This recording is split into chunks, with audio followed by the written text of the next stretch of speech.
Las arañas de cristal de Baccarat temblaban con cada paso apresurado del servicio. Desde mi refugio en la biblioteca del segundo piso, observaba el trajín de los preparativos como quien contempla una colonia de hormigas antes del chaparrón. Mi propia casa se había convertido en territorio enemigo y yo, la dueña invisible, me escondía entre primeras ediciones de Galdós y Machado, mientras abajo se preparaba la farsa. «Señora Carmen». La voz de Remedios me sobresaltó. «¿No piensa bajar? Los invitados llegarán en 2 horas». Remedios llevaba 40 años sirviendo en las mejores casas del barrio de Salamanca. Sus manos, curtidas por la lejía y el trabajo honrado, sostenían una bandeja de plata con mi té de las 5. En sus ojos grises, esos que habían visto nacer y morir fortunas entre estos muros, brillaba algo parecido a la compasión. «No sé, Remedios». Me acerqué al ventanal que daba a la calle Velázquez. «¿Tú irías a una fiesta donde sabes que te van a despellejar viva?» «Ay, señora, las cosas que dice». Dejó la bandeja sobre el escritorio de caoba.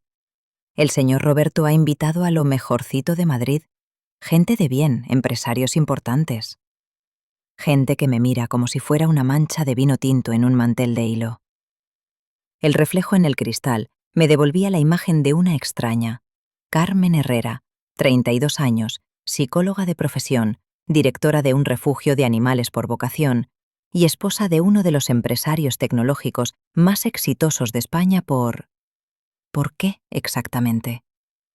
La memoria me llevó sin permiso a aquella tarde lluviosa en Londres, 3 años atrás. La conferencia sobre responsabilidad social corporativa había sido un tostón, pero Roberto destacaba entre el mar de trajes grises como un faro de autenticidad. Mientras los demás presumían de sus fundaciones fantasma, él hablaba de su madre costurera, del barrio de Usera donde creció, de cómo la tecnología podía ser puente y no muralla. Durante el café, nuestras miradas se cruzaron. «¿También está contando los minutos para escapar?», me preguntó en un español teñido de acento colombiano. Reí por primera vez en todo el día. No supe que era millonario hasta la tercera cita, cuando insistió en pagar un taxi y vi su tarjeta negra. Para entonces ya era tarde. Me había enamorado del hijo de inmigrantes que leía Cortázar y donaba anónimamente a comedores sociales, no del CEO de Ibertech Solutions. El móvil vibró sobre el escritorio. «Mamá», decía la pantalla. «Carmen, ¿estás bien, hija? Tu padre dice que deberías ponerte ese vestido azul tan bonito que te compraste en las rebajas». Mi madre, enfermera jubilada del 12 de octubre, hablaba desde la cocina de nuestro piso en Carabanchel. Podía escuchar a mi padre trasteando con la radio, buscando el partido del Atleti. «No sé si voy a bajar, mamá». «¿Cómo que no vas a bajar? Es tu casa, tu fiesta». «Es la fiesta de Roberto. Yo solo vivo aquí». «Carmen Herrera Jiménez, no te he criado para que te escondas de nadie. ¿Te acuerdas cuando los niños del colegio se burlaban de tus aparatos? ¿Te escondiste entonces?» «Esto es diferente, mamá. No son niños, son tiburones con bolso de Loewe». El suspiro de mi madre atravesó los 7 kilómetros que separaban Carabanchel del barrio de Salamanca, esa distancia que en Madrid se mide en clases sociales más que en paradas de metro. «Diferente», dice. «Mira, hija, que tengan dinero no les da derecho a tratarte mal, y si lo hacen, peor para ellos. Tú vales más que todos esos estirados juntos». Después de colgar, el silencio de la biblioteca se volvió oprimente.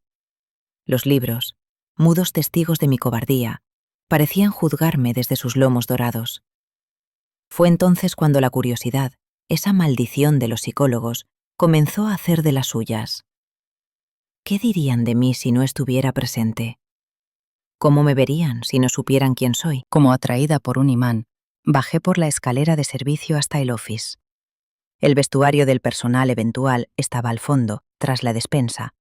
Allí, colgados en perchas metálicas, esperaban los uniformes: faldas negras por la rodilla, blusas blancas almidonadas, delantales inmaculados. En la última percha, como si el destino lo hubiera puesto ahí, había un conjunto extra de mi talla. La transformación fue meticulosa. Fuera el maquillaje cuidadoso, fuera los pendientes de perlas que Roberto me regaló en nuestro aniversario. El pelo, recogido en un moño bajo y tirante que me estiraba las facciones. Las manos desnudas de anillos, incluida mi alianza de platino, que guardé en el bolsillo del delantal como un talismán. El espejo del vestuario me mostró a una desconocida, o tal vez, por primera vez en meses, a mí misma. ¿Tú eres nueva? Remedios apareció en la puerta con una torre de servilletas. No te había visto antes.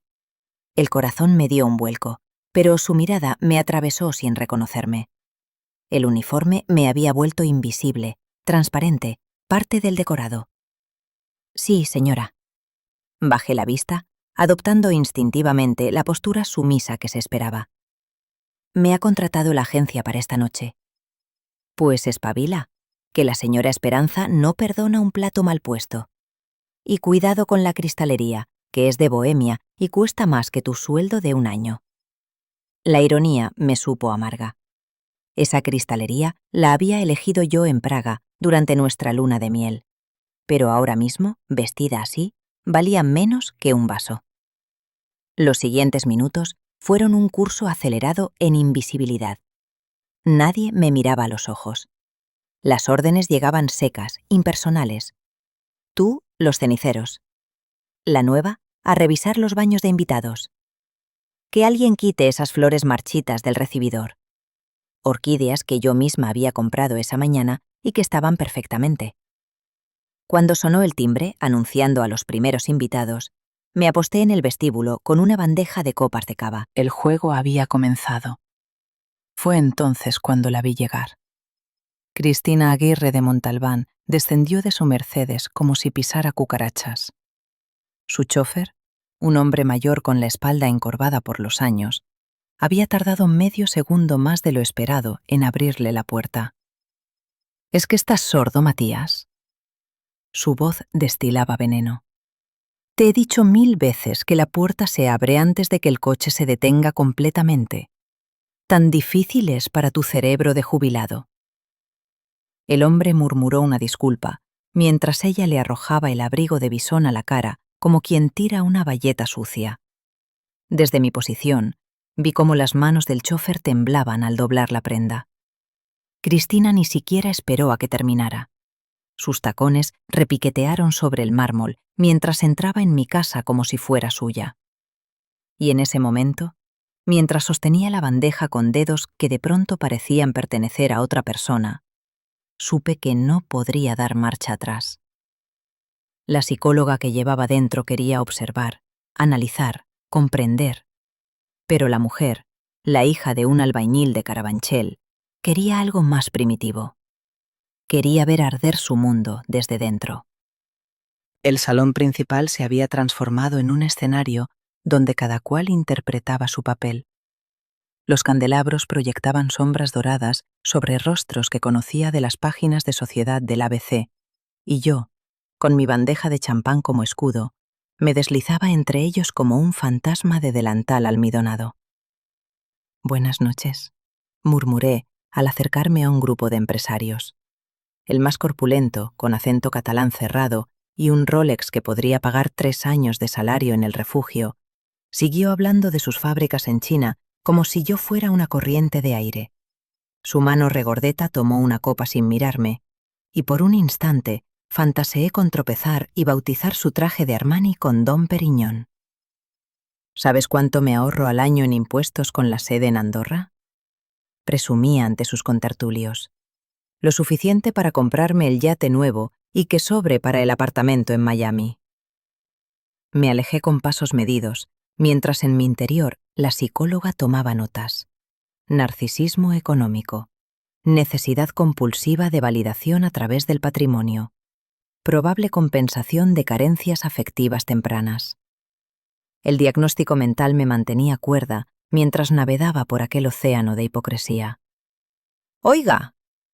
Una voz estridente me detuvo. «¡Este champán está tibio!». La señora que me increpaba Llevaba un vestido de lentejuelas que la hacía parecer una discoteca ambulante. Su acento delataba Majadahonda, ese limbo residencial donde los nuevos ricos construyen chalés con nombres rimbombantes. Discúlpeme, señora, le traeré otra copa de la cubitera. ¿Disculparla? Su risa sonó como cristales rotos. Mira, Eugenia, la chica quiere que la disculpe. Como si mi tiempo valiera lo mismo que el suyo. Las amigas que la rodeaban rieron obedientemente, esas risas huecas que se compran con invitaciones a fiestas como esta. Mientras cambiaba su copa, observé sus manos. Manicura perfecta, anillos que gritaban su precio, pero las cutículas mordidas delataban una ansiedad que ningún spa podría curar. Fue al dirigirme hacia la cocina cuando lo vi.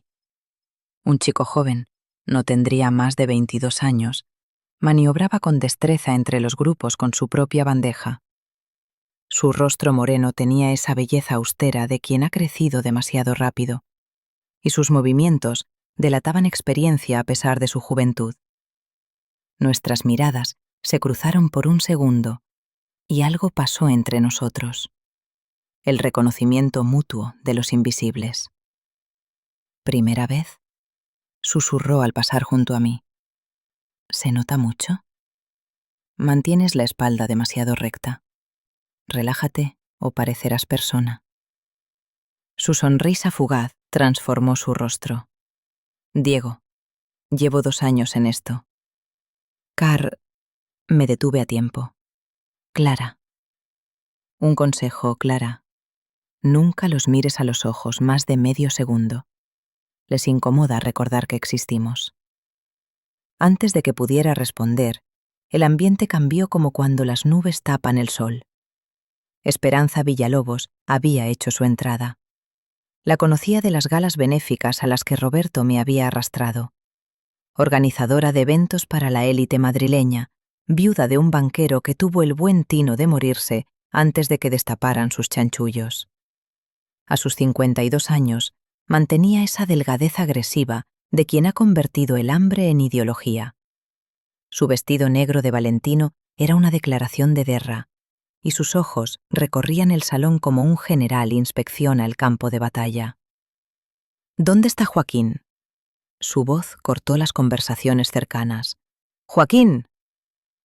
El jefe de camareros, un hombre de mediana edad con la dignidad intacta a pesar del uniforme, apareció con paso apresurado. ¿Señora Villalobos? ¿Esto le parece aceptable? Señaló una mesa donde las servilletas formaban ángulos ligeramente desiguales. ¿Cree que he construido mi reputación durante 20 años para que un incompetente como usted la destruya con su desidia? El salón entero parecía contener la respiración. Algunos invitados miraban con morbo disimulado, otros fingían no escuchar mientras agudizaban el oído. Joaquín, padre de familia según supe después, veterano de 1000 batallas en salones como este, aguantó el chaparrón con la cabeza alta. Lo siento, señora. Lo corregiré inmediatamente. ¿Corregirlo? Esperanza elevó la voz para asegurarse de que todos la oyeran. Si fuera por mí, lo pondría a fregar platos hasta que aprendiera la diferencia entre un servicio elegante y una tasca de barrio. Pero claro, hoy día cualquiera se cree con derecho a llamarse profesional. Vi cómo los puños de Diego se cerraban alrededor de su bandeja. Nuestras miradas volvieron a encontrarse y negué casi imperceptiblemente con la cabeza. No valía la pena. Desde luego, Esperanza sabe mantener los estándares, comentó alguien cerca de mí. Por eso sus eventos son los mejores de Madrid. Una tiene que ser exigente, respondió otra voz. Si no, terminas con un servicio tercermundista. Tercermundista. La palabra flotó en el aire como una bofetada invisible. Miré a Diego, cuyo abuelo probablemente había emigrado desde algún pueblo de Ecuador o Colombia buscando un futuro mejor, y vi cómo su mandíbula se tensaba mientras servía canapés a quienes lo consideraban genéticamente inferior. Fue entonces cuando Cristina decidió que era momento de su numerito. ¡Ay! El grito teatral precedió al estrépito. Su copa de vino tinto, había volado en un arco perfecto antes de estrellarse contra mi blusa blanca. El Rioja, un reserva del 98 que Roberto guardaba para ocasiones especiales, dibujó un mapa de sangre sobre mi pecho. ¡Qué torpe soy! Cristina llevó una mano enjollada a su boca en un gesto de falsa consternación. Es que estas chicas nunca saben dónde ponerse. Una está conversando y ¡zas!, aparecen de la nada. Las carcajadas de su séquito sonaron como ladridos. Me arrodillé para recoger los cristales rotos mientras el vino goteaba desde mi barbilla. Cada gota que caía sobre el parqué del siglo XVIII era una pequeña victoria. Ese suelo que yo misma había elegido restaurar, ahora bebía la humillación que me servían en copa. No te cortes, querida. Cristina se inclinó lo suficiente para que solo yo la oyera. La sangre mancha menos que el vino. Mientras limpiaba, con las rodillas clavadas en el suelo y las risas resonando sobre mi cabeza, un movimiento en mi visión periférica captó mi atención. En una butaca alejada del bullicio, una anciana de porte distinguido observaba la escena con ojos que parecían registrarlo todo. Pilar Montero, la viuda del fundador de Galerías Preciados, leyenda viva del comercio español. Su mirada se encontró con la mía por un instante. No había lástima en ella, tampoco diversión. Solo una especie de reconocimiento ancestral, como si hubiera visto esta misma escena representarse 1000 veces con diferentes actores. ¿Se puede saber qué haces ahí parada? La voz de Esperanza cayó sobre mí como un jarro de agua fría. ¿No ves el desastre que has provocado? Me incorporé despacio. El vino había empapado mi uniforme, convirtiéndolo en una bandera de rendición. Ha sido un accidente, señora. La señora tropezó. ¿Me estás contradiciendo? Sus ojos se entrecerraron peligrosamente. ¿Una simple camarera se atreve a cuestionar lo que he visto con mis propios ojos? El salón giró a mi alrededor. Por un momento, Carmen Herrera Jiménez, psicóloga, esposa de Roberto Mendoza, dueña de esta casa, pugnó por salir. Habría bastado una palabra, un gesto, para acabar con la farsa. Pero algo en los ojos cansados de Joaquín, en los puños apretados de Diego, en la mirada sabia de Pilar Montero, me detuvo. No, señora. Bajé la vista. Tiene razón. Por supuesto que la tengo. Esperanza saboreó su victoria. Tú, la nueva, a la cocina, ya. Y no salgas hasta que alguien te dé permiso.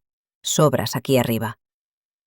Mientras me alejaba con la cabeza gacha y el uniforme manchado como una mortaja, escuché su voz elevarse de nuevo. Esto es lo que pasa cuando se contratan principiantas. En mis tiempos, el servicio sabía cuál era su lugar. La puerta de la cocina se cerró tras de mí, pero las palabras me siguieron como perros de presa. En mis tiempos, su lugar, sobras. De pie frente al fregadero industrial, con las manos apoyadas en el frío acero inoxidable, comprendí que acababa de cruzar un umbral. Ya no era solo curiosidad lo que me mantenía allí, era algo más primitivo, más peligroso. Era rabia. El vapor se elevaba del fregadero como un velo entre dos mundos. A un lado el brillo y el champán. Al otro, las manos rojas por el agua hirviendo y la lejía que quemaba donde la piel se había agrietado. Frente a mí se alzaba una montaña de platos sucios, cada uno un testimonio de la glotonería de quienes jamás habían lavado un cubierto en su vida. Mis manos, esas mismas que firmaban informes psicológicos y acariciaban perros traumatizados en el refugio, se hundieron en el agua jabonosa. El anillo de compromiso, guardado en el bolsillo del delantal, parecía pesar 1 tonelada. Roberto lo había elegido en una joyería del Rastro, no en Cartier, porque sabía que yo valoraba más la historia que el precio. Era de una condesa polaca que lo empeñó en los años 40, me había contado. Sobrevivió a una guerra, como el amor verdadero. Ahora yo libraba mi propia guerra, con detergente industrial como munición. Primera vez fregando, ¿eh? La voz ronca pertenecía a Manolo, el cocinero veterano que llevaba toda la noche preparando canapés. ¿Se te nota en cómo coges el estropajo? Era un hombre de unos 60 años, con esa gordura honesta de quien prueba lo que cocina y antebrazos marcados por quemaduras antiguas. Sus ojos, hundidos entre arrugas de tanto entrecerrarlos ante el calor de los fogones, me miraban con una mezcla de compasión y hastío. Un poco, admití mientras atacaba una mancha rebelde de salsa holandesa. Siempre igual con estos, escupió hacia un rincón. Cuanto más tienen, más guarros son. Mira eso. Señaló un plato donde alguien había apagado un cigarrillo. 300 euros el cubierto y lo usan de cenicero. Mi mujer no me cree cuando se lo cuento. El ruido de la puerta batiente me alertó. Cristina entró tambaleándose, seguida por un séquito de hienas perfumadas. El alcohol había desdibujado su maquillaje perfecto, revelando la mujer rota que se escondía bajo las capas de rímel y rencor. «Miren». Su dedo acusador me señaló como una flecha envenenada. «Aquí está nuestra torpe camarera. ¿Cómo va esa manchita de vino, querida?» Las risas de sus amigas resonaron contra las paredes de acero inoxidable. Una de ellas, rubia teñida con raíces oscuras asomando como la verdad bajo la mentira, se acercó peligrosamente. «Dios, qué pena», fingió un puchero. «Tan joven y ya resignada a fregar platos. ¿No estudiaste, bonita? ¿O es que no te daba la cabeza?» La ironía me quemó la garganta. Doctorado cum laude en psicología clínica por la Complutense, pero aquí eso no importaba. Aquí solo era carne de cañón para su diversión etílica. «Seguro que soñaba con casarse con un rico», intervino otra, morena con extensiones que costaban más que un salario mínimo. «Todas sueñan con eso. Pero claro, hay que tener algo más que...». Me recorrió con la mirada de arriba a abajo. «Ganas». Cristina se apoyó en la encimera, acercándose lo suficiente para que pudiera oler el Chateau d'Yquem mezclado con su perfume de 300 euros el frasco. ¿Sabes qué es lo más triste? Su voz destilaba un sadismo refinado. Que mañana no te recordaremos. Eres... ¿cómo se dice? Ah, sí, prescindible. Un 0 a la izquierda con delantal. Una fracasada, añadió la rubia, saboreando la palabra. Manolo carraspeó desde su rincón, pero no intervino.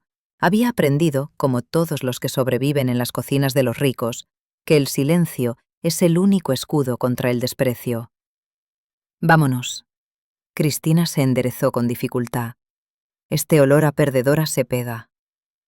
Salieron entre risas, dejando tras ellas un rastro de perfume caro y crueldad barata. Mis manos temblaban, pero no de frío. La psicóloga en mí diagnosticaba proyección, inseguridad patológica, probable trastorno por consumo de sustancias. La mujer en mí quería estampar un plato contra la pared. «No les hagas caso». Manolo se acercó con un trapo limpio. «Esa, la Aguirre, viene aquí cada 2 por 3, siempre borracha, siempre cruel. El marido la engaña con la secretaria y ella se desquita con quien puede». Antes de que pudiera responder, Esperanza irrumpió como una tormenta de seda negra. «¿Qué es esto?» Su mirada recorrió la cocina. «¿Una tertulia? Hay 200 platos por lavar y tú...». Me fulminó con la mirada, charlando como si estuvieras en la peluquería. «Estaba trabajando, señora». Las palabras salieron entre dientes. «¿Me contestas?» Se acercó hasta que pude contar las venas rojas en el blanco de sus ojos. «Escúchame bien, principianta. Cuando termines con los platos, fregarás el suelo. Después limpiarás los baños de servicio, y si queda tiempo, que lo dudo viendo tu ritmo, pulirás toda la cristalería de reserva». «Señora Villalobos». Diego apareció en la puerta. «¿Necesita algo del salón?» «¿Y tú qué haces aquí?» Se volvió hacia él como una cobra. «¿Te he dado permiso para abandonar tu puesto?» «Solo venía a traer más platos. Y a ayudar a tu amiguita, ¿no?» Una sonrisa cruel torció sus labios. «He visto cómo la mirabas. ¿Creéis que soy idiota? ¿Que no sé reconocer cuando el servicio confraterniza? No estábamos... Silencio». Su voz cortó como un látigo. «Una palabra más y te echo ahora mismo. Sin finiquito, sin referencias. A ver quién te contrata después en Madrid. Diego bajó la cabeza. Conocía esa amenaza. La había escuchado antes. En el mundo del servicio doméstico, Esperanza Villalobos era juez y verdugo. Una palabra suya podía cerrar todas las puertas. «Vuelve arriba», ordenó. «¿Y tú?», me señaló. «Espero ver mi cara reflejada en esos platos o mañana estarás pidiendo limosna en Sol». Cuando se fue, el silencio en la cocina era denso como el aceite requemado. Manolo silbaba bajito una copla antigua mientras picaba cebolla, fingiendo que no había visto nada. Diego me lanzó una última mirada de disculpa antes de desaparecer. Volví a mis platos con una furia metódica. Cada uno que fregaba era un pequeño acto de resistencia. El agua hirviendo ya no quemaba. Mi rabia ardía más. Fue entonces cuando las voces llegaron desde el pasillo de servicio, justo detrás de la despensa. 30 millones bajo la mesa y el permiso es tuyo. La voz era masculina, con ese tono untuoso de quien está acostumbrado a comprar voluntades. «Es mucho dinero, Alfonso», respondió otra voz que reconocí. Bermúdez, el concejal de urbanismo. «Si se enteran...». «Enterarse. Por favor, Joaquín, la mitad del ayuntamiento come de mi mano. ¿O crees que tu casa en Marbella se pagó sola?». Alfonso Aguirre, el marido de Cristina, abogado de constructoras, tiburón con máster en corrupción urbanística. El terreno está calificado como zona verde. Y lo recalificaremos. 400 pisos de lujo en plena Montecillo. Los chinos ya tienen el dinero preparado. Solo necesito tu firma. ¿Y los vecinos? ¿Qué vecinos? La risa de Alfonso sonó como monedas cayendo. 4 viejos que protestarán en el pleno. Les daremos 1000 euros por cabeza y a callar. Y si no, siempre podemos encontrar irregularidades en sus casas. Ya sabes cómo funciona esto. Me acerqué a la rejilla de ventilación para oír mejor. Mi móvil, escondido en el bolsillo del delantal, grababa cada palabra. «Roberto Mendoza está aquí», comentó Bermúdez. «Dicen que su empresa está interesada en Smart Cities». «Mendoza es un iluso», escupió Alfonso. «Cree que la tecnología va a salvar el mundo. No entiende que el ladrillo es lo único que importa en este país. Siempre ha sido así, siempre lo será. Por cierto, ¿has visto a su mujer?». «No ha bajado. Dicen que es una pueblerina acomplejada». «Mejor. Una tía con estudios es un coñazo. Miro la mía, heredera de bodegueros, y se pasa el día borracha llorando porque papi no la quería. Al menos los millones compensan». Las voces se alejaron dejándome con el sabor de la bilis en la boca. Apreté el móvil como un talismán. Ahí estaba, grabada, la podredumbre sobre la que flotaba toda esta farsa de oropel. Estaba tan concentrada en mis pensamientos que no oí los pasos aproximándose hasta que fue demasiado tarde. «¿Carmen?». La voz de Roberto me golpeó como un puñetazo en el estómago. Me giré lentamente, todavía con las manos chorreando agua jabonosa, el uniforme manchado de vino y dignidad. «¿Dónde está mi esposa?», preguntó al jefe de camareros que lo acompañaba. «Llevo media hora buscándola». Joaquín, el mismo al que Esperanza había humillado hacía una hora, me miró directamente. Por un segundo eterno, nuestros destinos colgaron de un hilo. Podía delatarme con una palabra, acabar con mi experimento, devolverme a mi jaula dorada. Pero en sus ojos cansados vi algo que reconocí: la solidaridad de los humillados, el código no escrito de los invisibles. «No la he visto, señor Mendoza», respondió con voz neutra. «Quizás esté en el jardín. Algunas señoras han salido a tomar el aire». Roberto asintió y se alejó. Cuando sus pasos se perdieron, Joaquín se acercó a mí. «No sé quién es usted, señora», susurró, «pero tenga cuidado. Este mundo no perdona a los turistas». No fueron sus pasos lo que lo delató. Roberto había vuelto a la cocina, esta vez solo, y me encontró con las manos hundidas en agua grasienta, el uniforme como un sudario manchado, la verdad, escrita en cada gesto. Nuestras miradas se encontraron y en ese instante se desmoronaron todas las mentiras de la noche. Carmen. Mi nombre en sus labios sonó como una pregunta y una confirmación al mismo tiempo. No intenté explicarme, no bajé la vista. Me quité los guantes de goma despacio, como quien se desprende de una piel muerta, y me sequé las manos en el delantal mientras él procesaba la escena. Su mujer, la psicóloga, la señora de la casa, convertida en fregona por voluntad propia. ¿Qué haces? Su voz no traía reproche, solo una perplejidad infinita. Conociendo a tus socios, respondí, y cada palabra cayó entre nosotros como una piedra en un estanque. A nuestros amigos, a la gente con la que compartes mesa y negocios. Roberto se acercó despacio, como quien se aproxima a un animal herido.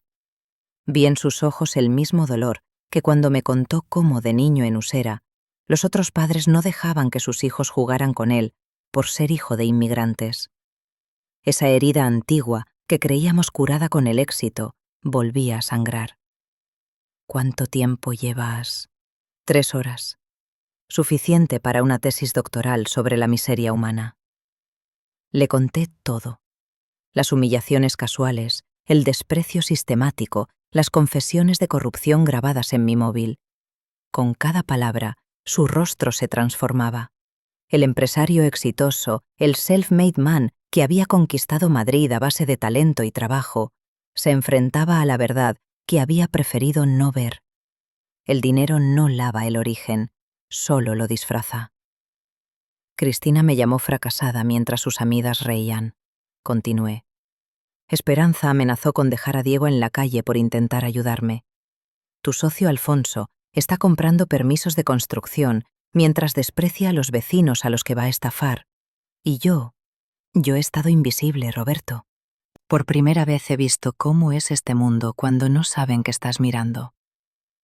Se sentó en un taburete de la cocina, ese que usaba Remedios para pelar patatas, y se pasó las manos por el rostro.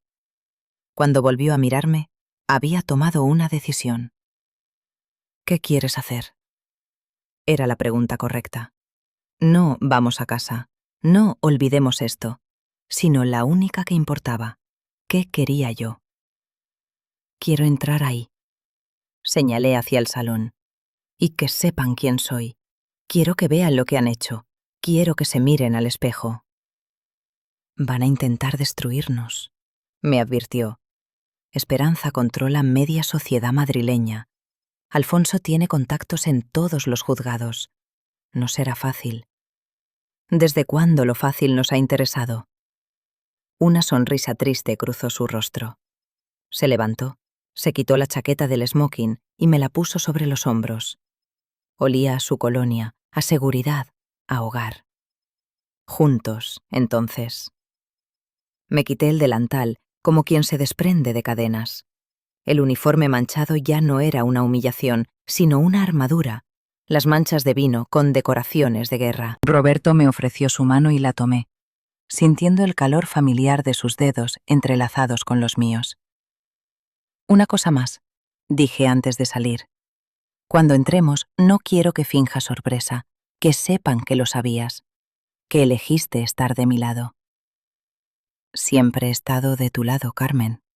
Siempre. El pasillo que separaba la cocina del salón nunca me había parecido tan largo. Cada paso era una declaración de guerra, cada respiración una cuenta atrás. Podía oír el murmullo de las conversaciones, las risas artificiales, el tintineo de las copas que seguían llenándose con champán francés, mientras en la cocina Manolo cortaba cebolla con lágrimas que no eran solo del picor. Roberto abrió las puertas del salón y entramos juntos. Al principio nadie nos prestó atención. Otro camarero más que volvía del servicio. Otra interrupción menor en sus importantes conversaciones sobre segundas residencias y desgravaciones fiscales. Pero entonces alguien notó nuestras manos unidas. Luego otro reconoció a Roberto. Y después, como fichas de dominó cayendo, la comprensión se extendió por la sala. El silencio empezó en las mesas más cercanas y se propagó como una onda expansiva. Las conversaciones murieron a media frase. Las copas quedaron suspendidas a medio camino de los labios. 200 pares de ojos convergieron en nosotros mientras avanzábamos hacia el centro del salón. Buenas noches. La voz de Roberto resonó clara y firme. Sé que muchos se han preguntado dónde estaba mi esposa esta noche. Permítanme presentarles a Carmen Herrera de Mendoza. Ha estado aquí todo el tiempo, sirviéndoles copas, limpiando sus platos, escuchando sus conversaciones. El rostro de Esperanza pasó por toda la gama cromática del maquillaje caro al horror puro. Sus labios, perfectamente perfilados hacía una hora, se abrieron y cerraron como los de un pez fuera del agua. Imposible. La palabra escapó de su boca como un graznido. Ella, el uniforme. Muy posible, Esperanza. Intervine, y mi voz sonó extraña después de 3 horas de silencio sumiso. Tan posible como que amenazaras con destruir la carrera de un chico de 22 años por mostrar un mínimo de humanidad. Tan posible como que tu forma de mantener el orden sea a base de humillación y miedo. Cristina había retrocedido hasta chocar con una columna. El vino tinto que tanto la divertía cuando manchaba mi blusa parecía haber teñido sus mejillas de vergüenza. Sus amigas, las hienas perfumadas, se alejaron de ella como si su desgracia fuera contagiosa. Fue una broma, tartamudeó. No sabíamos. Si hubiéramos sabido, ¿qué habrían hecho diferente? La interrumpí. ¿Habrían sido menos crueles? ¿Habrían tratado con dignidad a quien les servía? No, Cristina. Habrían sido exactamente iguales, solo que con más cuidado de que no las grabara.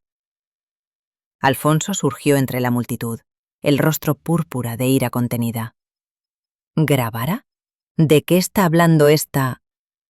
Se contuvo justo a tiempo, pero la palabra no dicha flotó en el aire como un mal olor.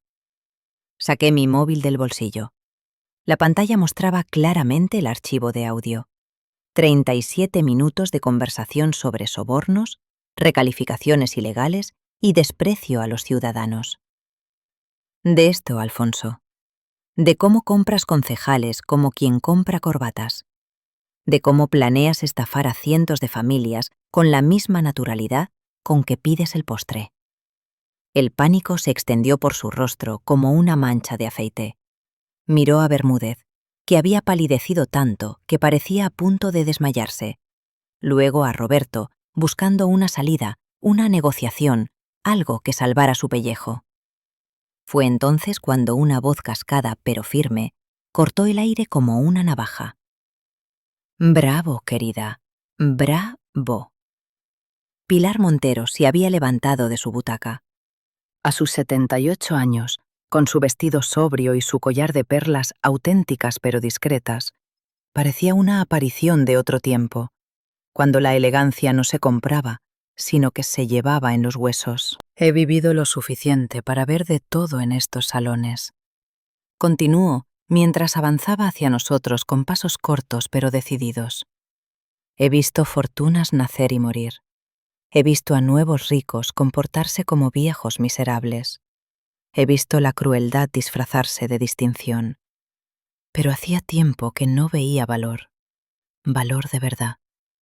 Se detuvo frente a mí y ante el asombro general, tomó mis manos manchadas entre las suyas, inmaculadas pero curtidas por los años. Mi marido empezó vendiendo telas en un puesto del Rastro. Su voz se elevó para que todos la oyeran. Yo cosía hasta que los dedos me sangraban. Construimos un imperio desde la nada, con trabajo y decencia. Y nunca, escúchenme bien, nunca olvidamos de dónde veníamos. Porque el que olvida sus raíces está condenado a pudrirse desde dentro. Se volvió hacia el salón y su mirada barrió a los presentes como una hoz. Mírenlos, señaló a Roberto y a mí. Él, hijo de inmigrantes que ha creado más empleo en este país que todos ustedes juntos. Ella, hija de trabajadores que dedica su vida a sanar heridas, sean de personas o animales. ¿Y ustedes se atreven a despreciarlos? Ustedes que heredaron apellidos y cuentas bancarias, pero no una pizca de clase verdadera. Roberto tomó la palabra mientras Pilar volvía a su asiento con la dignidad de una reina destronada que conserva la corona interior. No vamos a cancelar contratos esta noche, anunció. Eso sería demasiado fácil, demasiado limpio. Vamos a revisar cada relación comercial, cada sociedad, cada apretón de manos. Y aquellos que han mostrado esta noche su verdadera naturaleza tendrán que decidir si pueden trabajar con alguien que no tolerará ni un ápice más de este comportamiento. Esto es ridículo. Alfonso intentó recuperar el control. Ha sido un malentendido. Tu mujer se disfrazó, nos engañó. Mi mujer les mostró un espejo. Lo cortó Roberto. Si no les gusta lo que ven, el problema no es el espejo. Una voz joven se elevó desde el fondo. ¡Esto es increíble! Esperen a que lo vean todos. Lucía Villalobos, la hija de Esperanza, sostenía su iPhone en alto. Sus 300.000 seguidores en Instagram estaban siendo testigos en directo del derrumbe del castillo de naipes de su madre. En sus ojos no había malicia, sino una especie de liberación salvaje, como si llevara años esperando este momento. ¡Lucía! El grito de Esperanza fue pura desesperación. ¿Qué estás haciendo? Lo que debí hacer hace tiempo, mamá, respondió sin bajar el teléfono. Mostrar la verdad. Mostrar quién eres realmente cuando crees que nadie importante te está mirando. El salón estalló en un caos controlado. Algunos invitados se escabullían hacia las salidas como ratas del barco que se hunde. Otros se acercaban a Roberto con sonrisas forzadas y excusas elaboradas. Unos pocos, muy pocos, se aproximaron a mí con algo parecido a la admiración o el respeto en los ojos. Diego apareció entre la multitud. Ya no llevaba la bandeja, y en su rostro había una sonrisa que iluminaba toda la sala. Se acercó tímidamente. Gracias, dijo simplemente. No sabe lo que significa esto para todos nosotros. Detrás de él, Joaquín asentía en silencio. Manolo había salido de la cocina y observaba desde la puerta, con su delantal manchado como una bandera de guerra. Remedios estaba allí también, y en sus ojos grises ya no había compasión, sino orgullo. Tomé la mano de Roberto y miré alrededor del salón. Las máscaras habían caído, revelando los rostros verdaderos que se escondían debajo. Algunos eran más feos de lo esperado, otros sorprendentemente hermosos. ¿Nos vamos?, preguntó Roberto en voz baja. Miré mi uniforme manchado, mis manos enrojecidas, mi dignidad intacta. Todavía no, respondí. Creo que me he ganado una copa de ese champán, y esta vez me la voy a beber como lo que soy, la dueña de la casa. El móvil no había dejado de vibrar en 48 horas. Lo tenía en silencio sobre la mesa del despacho, saltando como un pez moribundo con cada nueva notificación. Roberto había desconectado el teléfono fijo después de la llamada número 50 de algún periodista creativo que había conseguido nuestro número privado. Millonaria se infiltra como camarera en su propia fiesta, gritaba El País en su edición digital. El ABC había optado por un ángulo más conservador. Escándalo en la alta sociedad madrileña. La Vanguardia, siempre más analítica, titulaba La España de los sirvientes y los servidos. Reflexiones sobre un experimento social. Desde mi ventana podía ver a dos reporteros apostados en la acera de enfrente, fumando con esa paciencia mineral de quien está acostumbrado a esperar por una exclusiva. Uno de ellos había intentado sobornar a Remedios con 1.000 euros por una entrevista. Le di con la puerta en las narices. Me había contado ella con satisfacción gallega. Carmen, tienes que ver esto. Roberto entró con su portátil abierto. El vídeo de Lucía había superado los 3 millones de visualizaciones. Los comentarios eran un campo de batalla ideológico. Reina, has destapado la hipocresía de los ricos. Competía con otra niña rica jugando a ser pobre. ¡Qué novedad! La polarización era perfecta, binaria, reduciendo toda la complejidad de lo vivido a hashtags y emoticonos. Sálvame quiere una entrevista, continuó Roberto con una mueca de disgusto. Ofrecen 50.000 euros por 1 hora en plató. Prefiere volver a fregar platos. También ha llamado Évole y la productora de Jordi Wild. Ah, y alguien quiere hacer una serie de Netflix sobre esto. Me froté las sienes. La España del espectáculo había olfateado sangre fresca y quería su ración. Pero yo no había hecho esto para convertirme en el entretenimiento de sobremesa de un país aburrido. ¿Y de Releventuvé? Pregunté. Mañana a las 10, en el programa de Elena Sánchez. Entrevista seria, sin sensacionalismo, con tiempo para explicar. Es lo que querías, ¿no? Elena Sánchez era de las pocas periodistas que todavía creían que su trabajo era informar, no entretener. Asentí. Si iba a hablar, sería en mis términos. El timbre sonó y Roberto fue a abrir mientras yo revisaba los mensajes. Entre las solicitudes de entrevistas y los insultos anónimos, había algunos que me llegaban al alma. Señora Carmen, soy Julia. Trabajo limpiando oficinas en Azca. Llevo 10 años siendo invisible. Gracias por vernos. Gracias por mostrarnos. Mi hija vio el vídeo. Tiene 16 años y trabaja de camarera los fines de semana para pagarse los libros del instituto. Por primera vez no tiene vergüenza de su trabajo. Pero también estaban los otros. Menuda heroína de pacotilla, una millonaria jugando a ser pobre una noche. Vente a fregar platos 8 horas al día por 900 euros y luego hablamos. El populismo de los ricos progres es lo más patético que hay. Seguro que volviste a tu mansión sintiéndote muy solidaria. No podían entender que no se trataba de fingir ser pobre.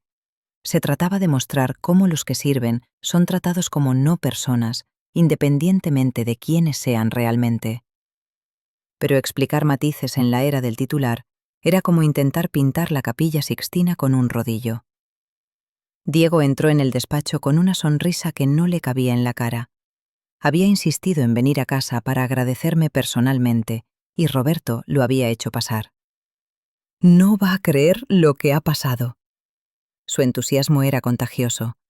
Mi profesor de proyectos vio el vídeo, me llamó ayer y me ofreció prácticas en su estudio. Dice que alguien que aguanta lo que aguanté esa noche tiene la templanza necesaria para sobrevivir en arquitectura. Lo abracé espontáneamente. Su futuro no dependería ya de Esperanza Villalobos y sus amenazas. Hay más, continuó. ¿Se acuerda de Joaquín, el jefe de camareros? Ha recibido 3 ofertas de trabajo. Parece que hay empresarios que valoran la integridad. ¿Quién lo diría? Roberto nos sirvió café, mientras Diego me contaba las repercusiones entre el personal de servicio. Algunos habían encontrado mejores empleos. Otros habían empezado a organizarse, a hablar de crear una asociación. La piedra en el estanque había creado ondas que llegaban más lejos de lo que había imaginado. ¿Y Esperanza? Pregunté. Diego sonrió con una satisfacción que no intentó disimular. Perdió el evento de la embajada italiana, y la gala benéfica de la Fundación Thyssen, y la fiesta de Porcelanosa. Nadie quiere arriesgarse a ser el próximo vídeo viral. Dicen que está histérica, llamando a todos sus contactos, pero el miedo es contagioso en ese mundo. El teléfono de Roberto sonó. Mientras él atendía la llamada, revisé más mensajes. Uno me llamó la atención. Carmen, soy Cristina. Sé que no tengo derecho a tu perdón ni a tu tiempo. Solo quería que supieras que Alfonso me ha pedido el divorcio.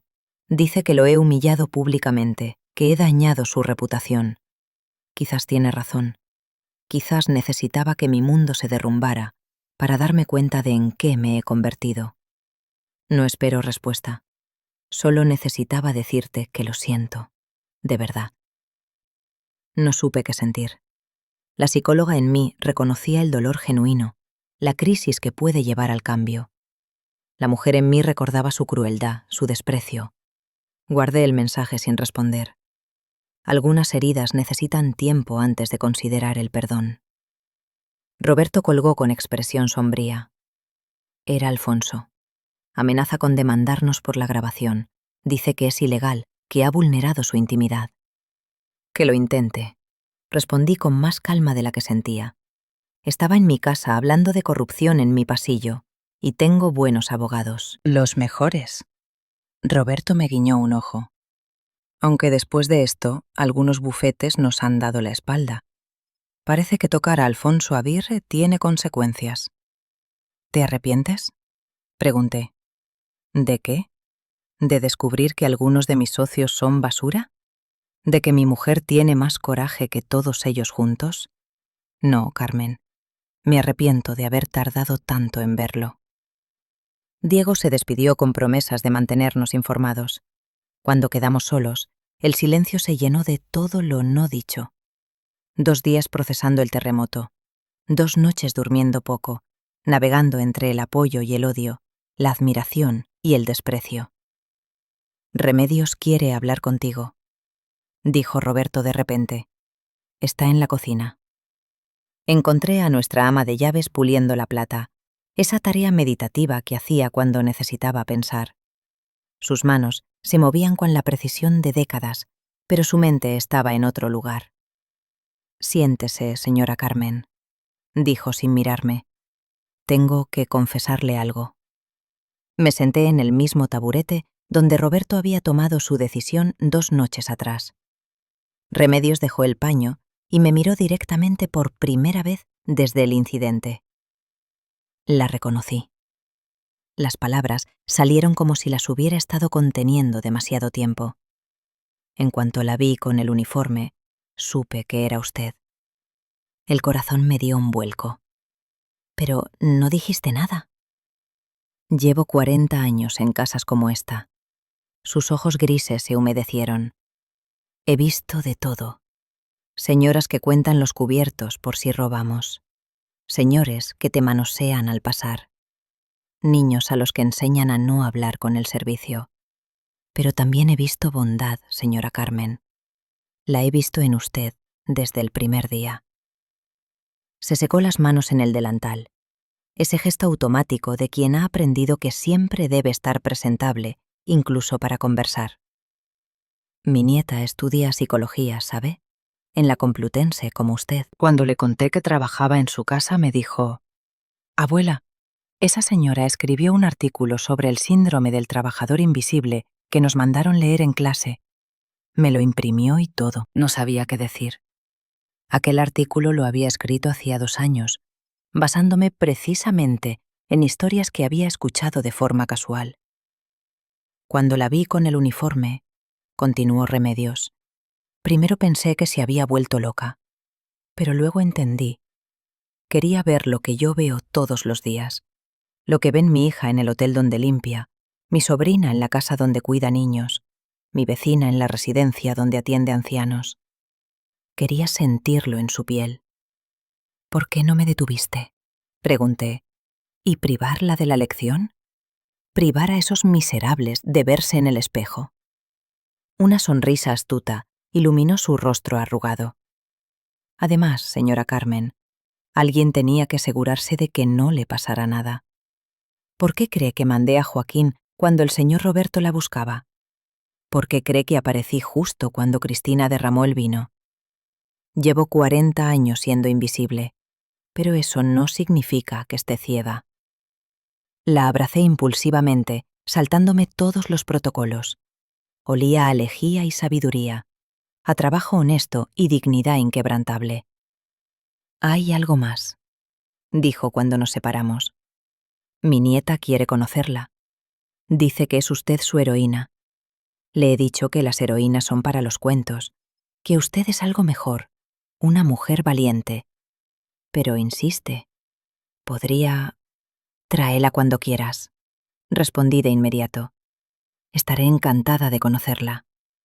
Remedios volvió a su plata con una sonrisa.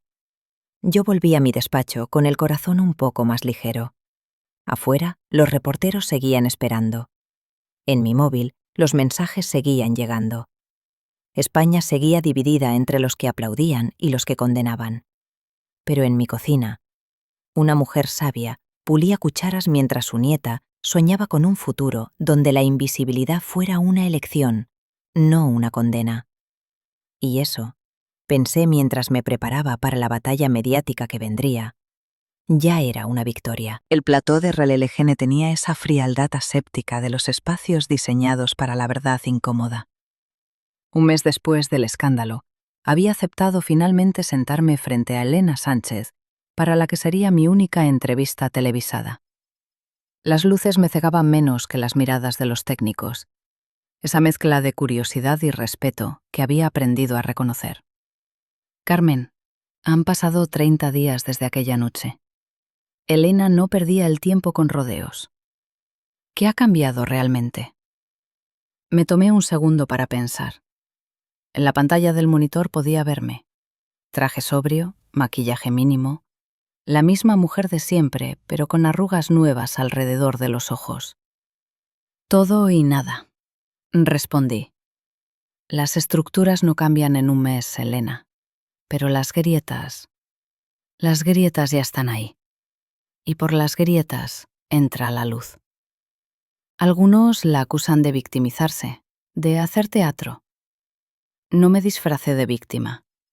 La interrumpí con suavidad. Me vestí de trabajadora. Si eso les parece una humillación, el problema no es mío. No busco compasión, busco conciencia. Que la próxima vez que alguien entre a servir una copa, quien la recibe recuerde que hay una persona detrás del uniforme. Solo eso. Elena asintió y cambió el enfoque. Háblenos de las consecuencias concretas. Mi marido ha implementado nuevas políticas laborales en su empresa. Contratos dignos para todo el personal de limpieza y seguridad, que antes estaban subcontratados en condiciones precarias. Es un granito de arena, pero los desiertos están hechos de granos. No mencioné las empresas que habían cancelado contratos con Ibertec, ni las invitaciones a eventos que habían dejado de llegar. Roberto lo llevaba con filosofía empresarial. Mejor saber con quién no quiero hacer negocios, decía. Cuando salí del estudio, el móvil tenía un mensaje de Lucía Villalobos. Había publicado un nuevo vídeo esa mañana. Con dedos que temblaban ligeramente, lo abrí. Lucía aparecía sin maquillaje, en su habitación, con la vulnerabilidad de sus 25 años, expuesta a sus seguidores. He vivido una mentira, comenzaba. Mi madre, Esperanza Villalobos, me enseñó que valíamos más que otros por nuestro apellido, nuestro dinero, nuestros contactos. Me enseñó a despreciar en silencio, a sonreír con condescendencia, a dar limosna, pero nunca respeto. La cámara temblaba ligeramente. Estaba grabándose ella misma, sin producción. Hace un mes vi cómo trataba a personas que valen 1000 veces más que nosotras. Vi la crueldad disfrazada de exigencia, el clasismo vestido de elegancia, y me vi a mí misma. Por eso lo grabé, por eso lo compartí, porque alguien tenía que romper el espejo. Pausó, tragando saliva. Mamá, sé que verás esto. Te quiero, pero no puedo seguir siendo parte de tu mundo. No puedo seguir fingiendo que está bien tratar así a la gente. Carmen Herrera me enseñó más en una noche que tú en 25 años. Me enseñó que la dignidad no se hereda, se demuestra. El vídeo terminaba con Lucía anunciando que dejaría las redes sociales por un tiempo. Necesitaba, según sus palabras, aprender a ser persona antes que influencer. Guardé el teléfono con sentimientos encontrados. Otra familia rota, otra hija que se alejaba de su madre. ¿Era esto lo que había querido provocar? Roberto me esperaba en el coche, refugiados ambos en nuestra burbuja de cristales tintados. ¿Cómo ha ido? Bien, creo. Ya no sé qué es ir bien en este circo. Tengo noticias, dijo mientras arrancaba. Cristina Aguirre ingresó ayer en la clínica López Ibor. Rehabilitación voluntaria. La noticia me golpeó de forma inesperada. Cristina, la cruel, la que me había bautizado con vino tinto, buscando ayuda. También llegó esto a la oficina. Me tendió un sobre. Para ti. La letra era temblorosa pero legible. Cristina escribía desde la lucidez brutal de los primeros días de sobriedad. Carmen, las palabras se me atragantan como el vino que ya no bebo. Dicen aquí que el primer paso es reconocer el daño causado. Yo te causé daño porque era más fácil que mirar mi propio dolor. Mi padre murió cuando yo tenía 12 años. Mi madre se refugió en las bodegas, literalmente. Crecí entre barricas y silencios, aprendiendo que el amor se mide en hectáreas de viñedo y el valor en apellidos compuestos. No te pido perdón, no lo merezco. Solo quería que supieras que tu valentía me obligó a mirarme. Y lo que vi me dio tanto asco que decidí cambiar o morir. Elegí lo primero, aunque duele más. Si algún día, cuando esté limpia, quisieras tomar un café conmigo, me gustaría escuchar sobre tu refugio. Siempre me gustaron los animales, son más nobles que las personas. Cristina. Doblé la carta con cuidado. La psicóloga en mí reconocía el proceso: crisis, confrontación, búsqueda de redención. La mujer en mí seguía sintiendo el vino en la cara. ¿Qué vas a hacer?, preguntó Roberto. No lo sé. Quizás nada. Quizás todo. El perdón no se puede forzar. Llegamos a casa para encontrar un coche desconocido en la entrada. Diego bajó de él con una sonrisa radiante y rollos de planos bajo el brazo. Señora Carmen, señor Roberto, tengo que enseñarles algo. En el salón, ese mismo donde hacía un mes se había representado la función, Diego desplegó sus diseños. Era un proyecto de vivienda social, pero no como los bloques grises de siempre. Había pensado en todo: zonas comunes que fomentaran la comunidad, pequeños comercios en los bajos, espacios para que los niños jugaran seguros. El profesor dice que es utópico, admitió, que los promotores nunca aceptarán perder metros vendibles, pero yo pienso, ¿por qué no soñar? Ustedes me enseñaron que los sueños a veces se cumplen. Roberto estudió los planos con ojo experto. No es utópico, dijo finalmente. Es necesario. ¿Has calculado los costes? Mientras discutían números y materiales, yo observaba a Diego. Un mes antes servía copas a gente que no lo veía. Ahora diseñaba hogares para personas como él. Las grietas se ensanchaban. Remedios apareció en la puerta. Señora, sus padres han llegado. Mi estómago se encogió. Era la primera vez que mis padres venían a cenar al palacete desde el escándalo. Los encontré en el recibidor, mirando alrededor como turistas en un museo. Mi madre llevaba su mejor vestido, ese azul marino que reservaba para las bodas. Mi padre se había puesto corbata y se notaba que le apretaba.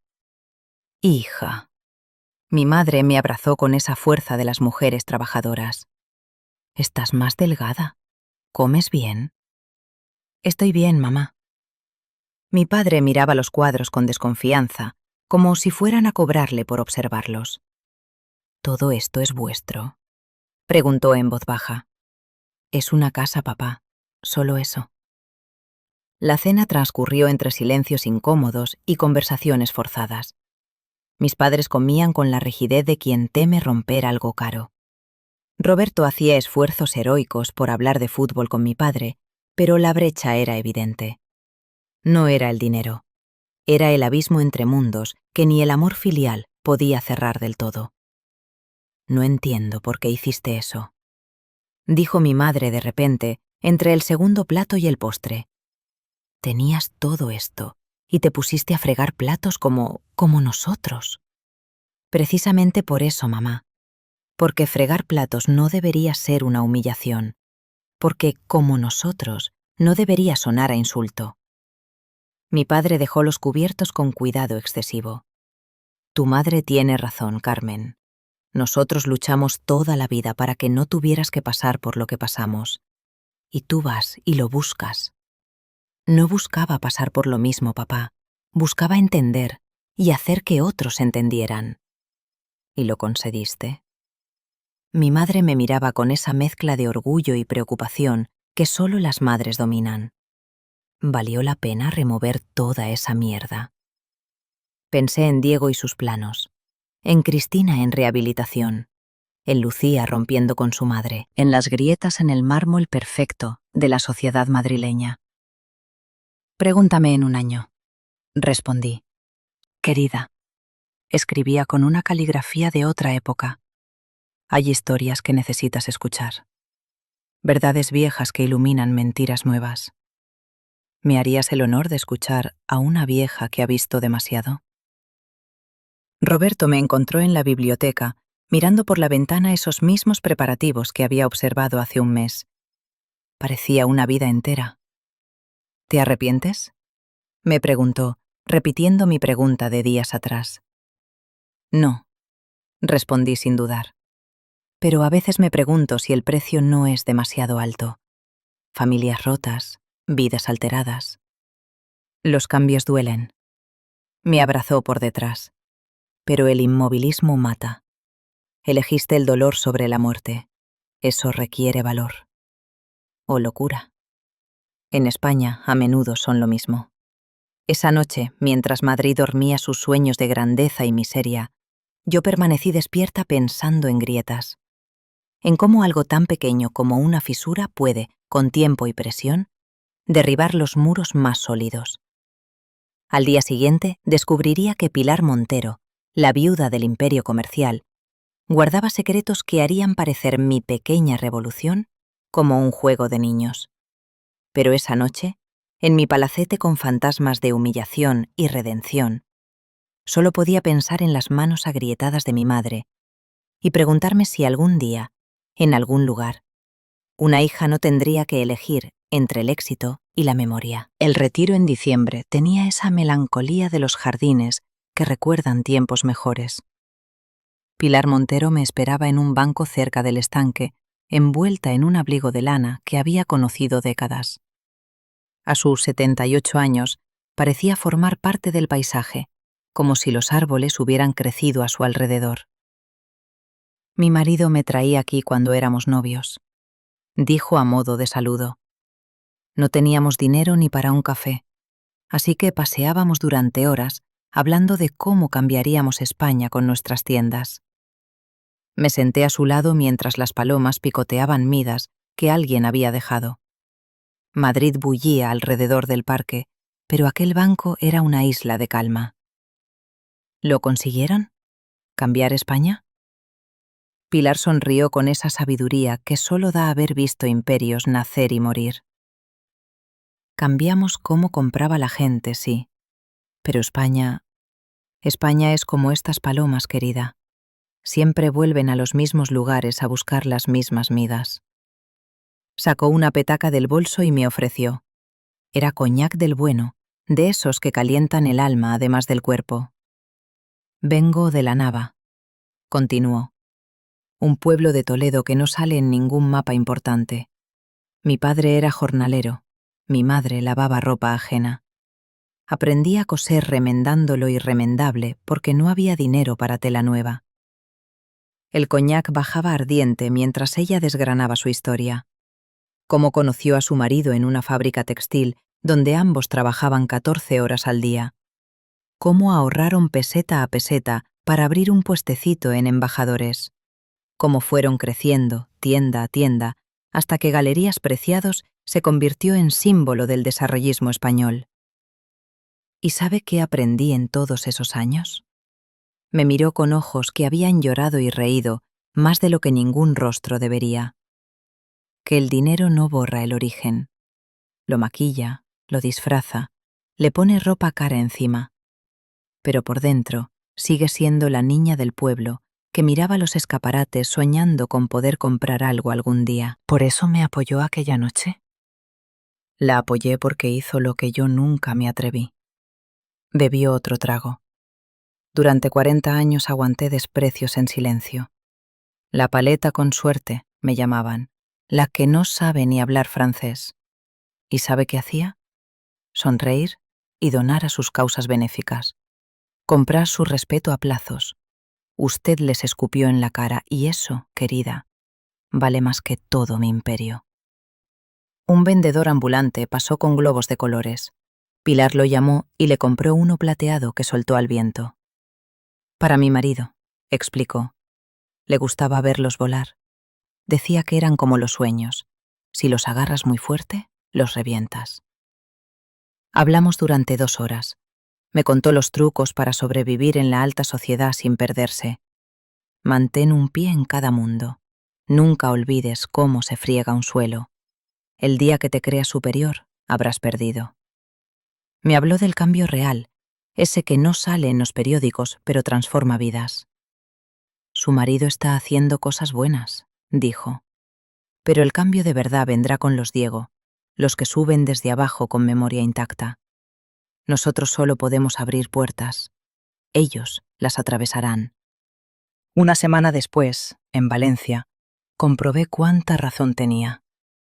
La gala benéfica para víctimas de la última dana era el primer gran evento al que asistíamos desde el escándalo. Roberto había insistido. No podíamos escondernos eternamente. El ambiente era distinto, sutil pero perceptible. Los camareros tenían nombres en sus chaquetas. El personal de limpieza no era invisible. Los organizadores los presentaban, agradecían su trabajo. Pequeños gestos que antes habrían parecido revolucionarios. «Señora Mendoza». Una camarera joven se acercó tímidamente. «¿Me permite? Solo quería darle las gracias. Desde lo que pasó nos tratan diferente, como personas». No todos los cambios eran positivos. Algunos invitados me evitaban como si llevara una enfermedad contagiosa. Otros me miraban con esa mezcla de admiración y temor que se reserva para los kamikazes sociales. Pero había suficientes sonrisas genuinas para mantener la esperanza. Fue cerca de medianoche cuando la vi. Cristina Aguirre estaba en la terraza, sola, con un vaso de agua con gas en la mano. 2 meses de sobriedad la habían transformado. Menos maquillaje, más verdad en los ojos. Me acerqué despacio. Ella me vio venir y no huyó. «Carmen». Su voz ya no destilaba veneno. «No esperaba verte aquí. Es por una buena causa. Todas lo son cuando necesitas lavar la conciencia». Se corrigió inmediatamente. «Perdón, los viejos hábitos». Nos quedamos en silencio, mirando las luces de Valencia reflejadas en el agua de la piscina del hotel. No éramos amigas, quizás nunca lo fuéramos, pero algo había cambiado en la geometría de nuestras vidas. «Voy a las reuniones», dijo de repente. 2 veces por semana. Mi padrino es un albanil de Torrent. Tiene más sabiduría en un dedo meñique que yo en toda mi pedigrí. Me alegro, Cristina, de verdad. He empezado a trabajar, continuó, en la Fundación Amigos de los Animales, como voluntaria por ahora. Limpio jaulas. Una risa amarga escapó de sus labios. Yo que no había limpiado ni mi propia mierda, ahora limpio la de perros abandonados.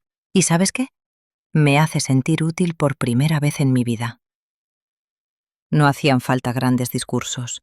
El perdón, cuando llega, viene en forma de silencios compartidos, de heridas que cicatrizan despacio. Mi matrimonio se acabó, añadió. Alfonso se quedó con casi todo, pero me dejó respirar y eso no tiene precio. Antes de separarnos me tocó el brazo brevemente. Sigue siendo valiente, Carmen. Algunas necesitamos faros para no perdernos del todo. Dentro, la Gara continuaba con su coreografía de cheques y sonrisas. Vi a Esperanza en un rincón, trabajando en un evento que antes habría organizado ella. Su imperio se había derrumbado, pero seguía en pie, sirviendo ahora en lugar de reinar. Diego decía que la había visto limpiando los baños de un centro cívico donde organizaba eventos municipales. El mundo gira y a veces aplasta a quienes se creían en la cima. Roberto me encontró cerca del escenario, donde Diego preparaba su presentación. Como estudiante destacado, le habían invitado a mostrar su proyecto final de carrera. «¿Estás bien? Te veo pálida». «Estoy bien, solo cansada». Era mentira. Llevaba una semana con náuseas matutinas, retrasos que ya no podía ignorar. señales que mi cuerpo enviaba sobre un futuro que aún no me atrevía a nombrar. Pero ese no era el momento. Esta era la noche de Diego. Subió al escenario con la seguridad de quien ha encontrado su propósito. Su proyecto había evolucionado desde aquellos primeros bocetos en mi salón. Ahora era un plan integral de regeneración urbana que ponía a las personas en el centro. Vivienda digna que no expulsaba a los antiguos vecinos. Espacios comunes que creaban comunidad. Comercios locales protegidos contra la gentrificación. Este proyecto nació una noche de octubre, dijo mirándome directamente.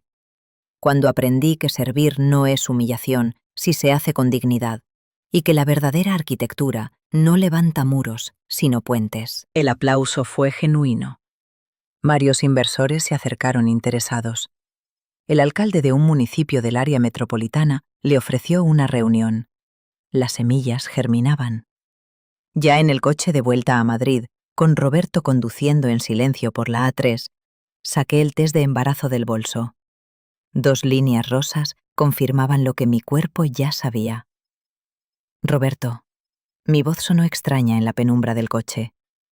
Voy a necesitar que pares en la próxima área de servicio. ¿Estás mareada? No, bueno, sí, pero no es eso. Le mostré el test. Vamos a tener un hijo. El coche dio un pequeño bandazo antes de que recuperara el control. Encontró un apartadero y paró. En la distancia, las luces de los camiones parpadeaban como estrellas terrestres. ¿Estás segura? 3 test no mienten, Roberto. Estoy embarazada. Me abrazó por encima de la palanca de cambios, riendo y llorando al mismo tiempo. Hablamos de nombres, de habitaciones, de un futuro que de repente parecía más tangible y más frágil. ¿En qué mundo lo traemos? Pregunté cuando la euforia inicial se calmó. En uno con grietas, respondió.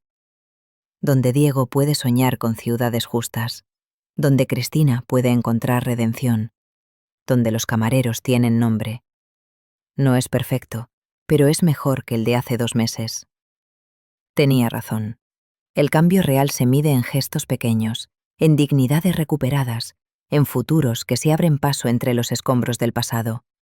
Esa noche, mientras Madrid dormía su sueño eterno de grandezas y miserias, yo ponía la mano sobre mi vientre a un plano y me preguntaba qué historias le contaría a esa vida nueva.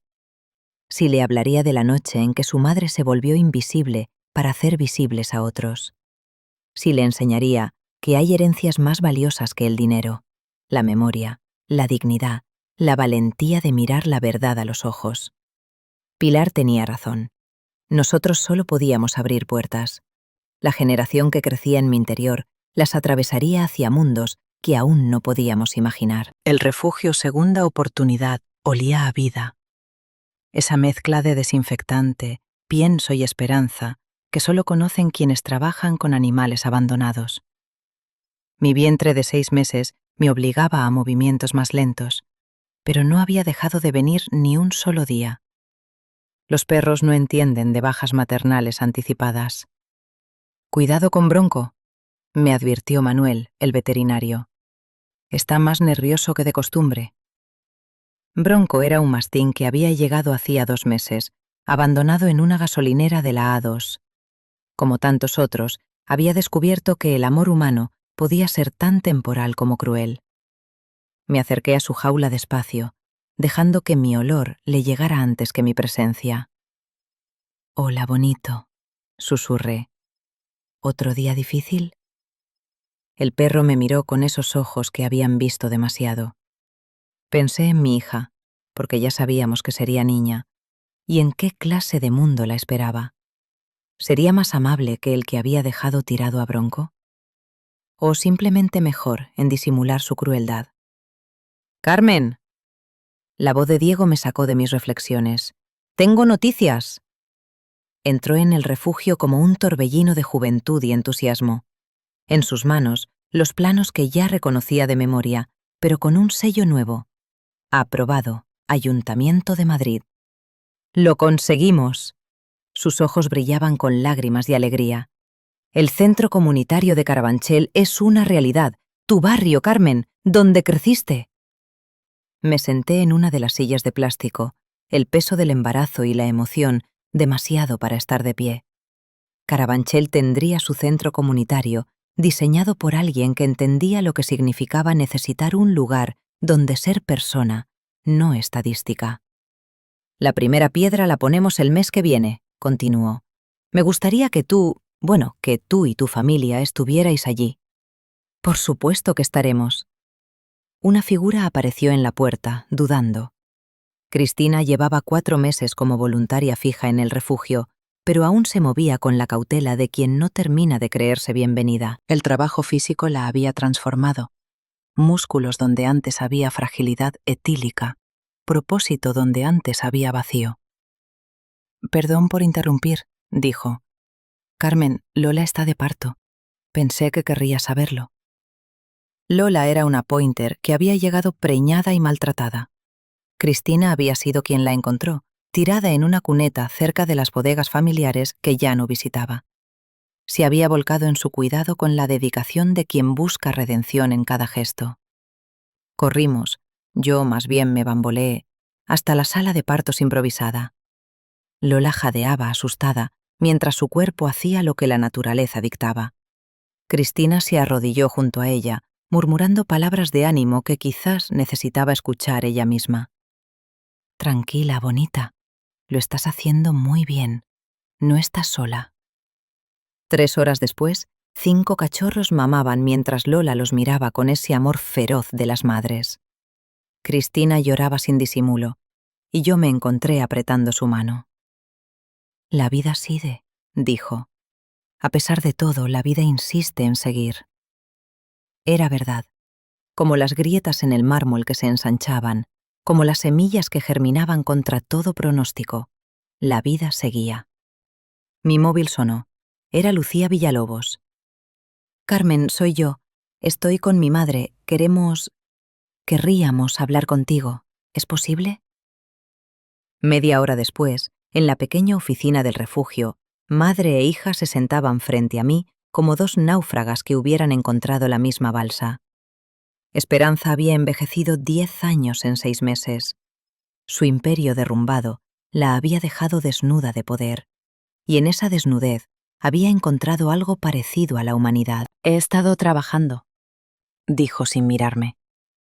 Organizando eventos para ONGs, centros de mayores, asociaciones vecinales. Por primera vez en 20 años, trabajo para gente que necesita mis servicios, no mi apellido. Mamá ha cambiado, intervino Lucía. Yo también. Dejé las redes sociales, estoy estudiando trabajo social. Quiero ser útil de verdad. No era una reconciliación de película. Era algo más real. 2 mujeres rotas intentando reconstruirse, usando los pedazos que quedaban para formar algo nuevo, imperfecto, pero honesto. ¿Por qué me lo contáis a mí? Pregunté. Porque fuiste el espejo, respondió Esperanza.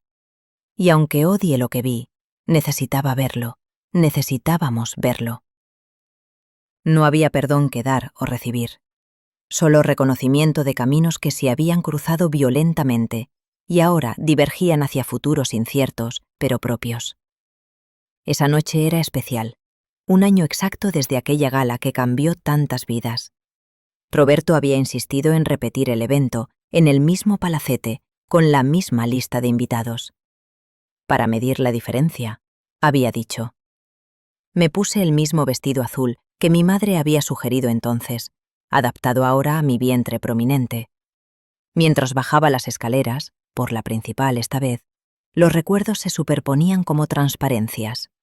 La biblioteca donde me escondí, el vestidor donde me transformé, el salón donde las máscaras cayeron. Pero todo era distinto. Los camareros llevaban identificaciones con sus nombres completos. Joaquín, ascendido a jefe de protocolo, los presentaba a los invitados al inicio del evento. Para que sepan a quién tienen el honor de ser servidos, decía con esa dignidad recuperada. Diego llegó temprano, acompañado de su abuela de Usera, una mujer pequeña que miraba el palacete con la misma desconfianza que mis padres, pero con menos miedo. Así que aquí fue, dijo mirándome, donde mi nieto aprendió a volar. Los invitados fueron llegando, algunos, los mismos de entonces, transformados por el tiempo y las circunstancias. Otros caras nuevas, empresarios jóvenes con otras ideas, trabajadores sociales, arquitectos comprometidos, gente que Roberto había ido atrayendo a su órbita renovada. Cristina apareció sobria y serena, del brazo de su padrino albanil, que miraba todo con curiosidad antropológica. Alfonso no vendría. Estaba en preventiva por el caso de corrupción urbanística que mi grabación había destapado. A las 10, cuando el salón estaba lleno, Roberto pidió silencio.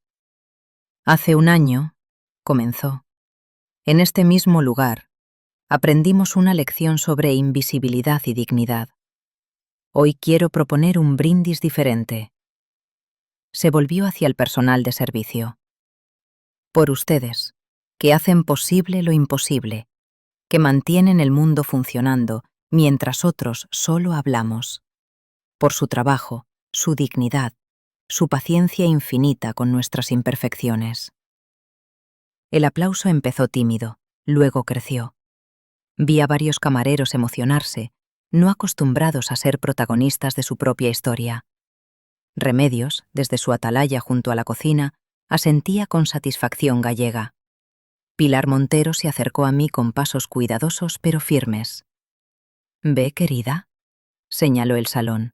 «El cambio real, no en los grandes gestos, sino en los pequeños. Un nombre reconocido, un trabajo valorado, una dignidad respetada». Como respondiendo a sus palabras, sentí la primera patada fuerte de mi hija. Un puño diminuto reclamando espacio, exigiendo futuro. «Ya está aquí», susurré. Roberto apareció a mi lado de inmediato, su mano encontrando mi vientre con esa mezcla de terror y maravilla de los padres primerizos. «¿Está bien? ¿Necesitas sentarte?» «Está perfecta. Está diciendo hola». Pilar sonrió con toda la sabiduría de sus años. Las nuevas generaciones siempre llegan peleando. Es su forma de avisar que no aceptarán el mundo como está. La fiesta continuó, pero yo me retiré al mismo ventanal donde había empezado todo. Madrid se extendía ante mí. Esa ciudad de contrastes eternos donde palacios y chabolas comparten horizonte. Las luces titilaban como promesas inciertas. Roberto me abrazó por detrás, sus manos cubriendo las mías sobre mi vientre. «¿En qué piensas?» «En ella. ¿En qué le diremos cuando pregunte por qué el mundo es como es?» «Le diremos la verdad», respondió, «que es imperfecto pero mejorable, que hay gente cruel pero también valiente, que los cambios son lentos pero posibles, y que su madre fue de las valientes». Me giré para mirarlo. Fui de las privilegiadas que se atrevió. No es lo mismo. Es un comienzo. Tenía razón. Todo cambio empieza con alguien que se atreve, sea desde el privilegio o la necesidad. Diego diseñando futuros más justos, Cristina encontrando redención en el servicio, Esperanza y Lucía reconstruyéndose, pequeñas revoluciones personales que se sumaban a un cambio mayor. Mi hija volvió a patear, como ratificando el pensamiento. «Será diferente», murmuré. «Para ella será diferente». «Lo será», confirmó Roberto, «porque nosotros lo haremos diferente». Miré una vez más Madrid, esa ciudad que devora y pare sueños con igual voracidad. En algún lugar de Carabanchel, mis padres dormían en su piso modesto, orgullosos y preocupados a partes iguales. En Usera, la abuela de Diego rezaría por un futuro mejor. En sus nuevos pisos humildes, Esperanza y Cristina enfrentarían otra noche de cuentas pendientes con sus pasados. Y en mi vientre, una vida nueva crecía ajena a las batallas libradas, heredera de las victorias conseguidas. No nacería en un mundo perfecto, pero sí en uno donde ser invisible era cada vez más una elección y menos una condena. Las grietas en el mármol seguían creciendo.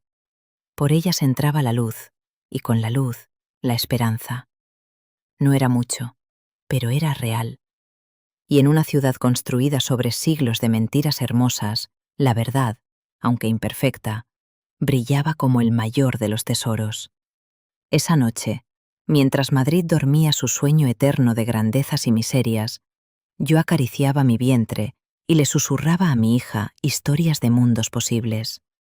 Mundos donde el servir fuera tan digno como el ser servido, donde los Diegos pudieran soñar sin límites, donde las Cristinas encontraran redención sin destrucción. Mundos imperfectos, sí, pero mejores, siempre un poco mejores. Como las semillas que germinan en las grietas del asfalto, la esperanza encontraba su camino. Y mientras sintiera a mi hija crecer, mientras viera a Diego brillar, mientras el refugio salvara vidas descartadas, sabría que el cambio, lento y doloroso como un parto, seguía su curso inexorable. El futuro no estaba escrito, pero por primera vez en mucho tiempo, eso parecía una promesa más que una amenaza. Queridos amigos, ¿qué les pareció la valentía de Carmen? ¿Harían ustedes lo mismo? Cuéntenos en los comentarios y compartan de qué ciudad nos escuchan. Si esta historia les tocó el corazón, denle me gusta y compártanla con sus seres queridos. No olviden suscribirse para más relatos. En la descripción encontrarán nuestra lista completa. Les deseamos mucha salud y un excelente ánimo.